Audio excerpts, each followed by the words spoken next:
ইয়াবা এবং সিগারেটের একটা বিশাল গডফাদার আছে এখানে। আমরা আজকে তথ্য পেয়ে আগেই ওখানে ফাঁদ পেতে রেখেছিলাম। আমরা ধরার চেষ্টা করলে ওরা খুব দ্রুত ৩-৪ জনের মতো ছিল মেবি। আমরা আসলে এই গডফাদার এবং এর পিছনে যারা জড়িত এদেরকে খোঁজার চেষ্টা করছি। তো আমাদের এই গোয়েন্দা তথ্যের ভিত্তিতেই কার্যক্রম আমরা অব্যাহত রাখবো। এই অপারেশনটা আমরা অনেকদিন যাবতেই প্ল্যান করছিলাম। গোয়েন্দা তথ্য অনেকদিন যাবতেই আমরা সংগ্রহ করছিলাম। আপনারা জানেন যে আমরা গত 2025-26 এক বছরে প্রায় হিউজ পরিমাণ মাদকদ্রব্য, ফরেন সিগারেট, দেন হচ্ছে ইয়াবা ধরতে সক্ষম হয়েছি।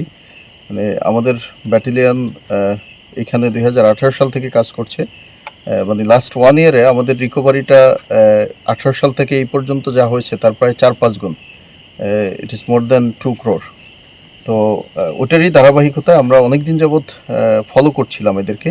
একটা বিশাল চক্র আসছে যারা বেসিক্যালি চোরাচালানির সাথে জড়িত। ইয়াবা এবং সিগারেটের একটা বিশাল গডফাদার আছে এখানে। তো ওই পার্টিটাকেই ধরার চেষ্টা করছিলাম আমরা। তো ওইটার অংশ হিসেবে আজকে গোয়েন্দা তথ্যের ভিত্তিতে আমরা ওই জিপতলি নামে একটা জায়গা আছে আমাদের এখানে, যেটা হচ্ছে আপনার মাঝিপাড়া হয়ে এদিক দিয়ে সীমান্ত রোড থেকে বাইপাস করে আবার রূপকারী হয়ে আমাদের ক্যাম্প ব্যাটালিয়ান সব বাইপাস করে চলে যাওয়া যায়। তো ওরা ওইটাই ফলো করছিল।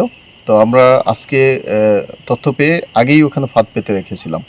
তো পরবর্তীতে আমরা যখন টের পেলাম ওদের উপস্থিতি, তো আমরা ধরার চেষ্টা করলে ওরা খুব দ্রুত ৩-৪ জনের মতো ছিল মেবি, দ্রুত ওখান থেকে মানে দৌড়ায় পালিয়ে পাহাড়ির সাথে, আপনারা জানেন বিশাল দুর্গম পাহাড়ি এলাকা আমাদের এটা, পাহাড়ের ভিতরে ঢুকে পড়ার পরে আমরা খুঁজে আর ট্র্যাক করতে পারিনি। বাট পরবর্তীতে আমরা ওই এলাকায় মানে যখন সার্চ করছিলাম তখন দেখলাম যে একটা এরকম স্কুল ব্যাগ সাথে একটা লুঙ্গি দিয়ে পেঁচানো কিছু একটা। তো পরবর্তীতে আস্তে আস্তে আমরা দেখে আবিষ্কার করলাম যে এটা একটা হিউজ রিকভারি। এখানে আপনারা দেখেছেন যে চাইনিজ পিস্তল আছে, সাথে তাজা অ্যামুনেশন আছে, 2 ধরনের অ্যামুনেশন, 7.62 পিস্তলটাও 7.62 মিলিমিটার চাইনিজ পিস্তল মনে হচ্ছে। আর সাথে সবচেয়ে অবাক করার যেটা হচ্ছে চাপাতি। এই চাপাতিটা আসলে বিভিন্ন মুভিতে, তামিল মুভি টাইপের মুভিতে আমরা দেখেছি, বাট এটা খুবই ভিন্ডিকটিভ মনে হচ্ছে স্থানীয় ওয়েপনের মধ্যে। আর স্থানীয় বন্দুক পেয়েছি একটা আমরা। তো এই হচ্ছে অবস্থা এখন। আমরা আসলে এই গডফাদার এবং এর পিছনে যারা জড়িত এদেরকে খোঁজার চেষ্টা করছি।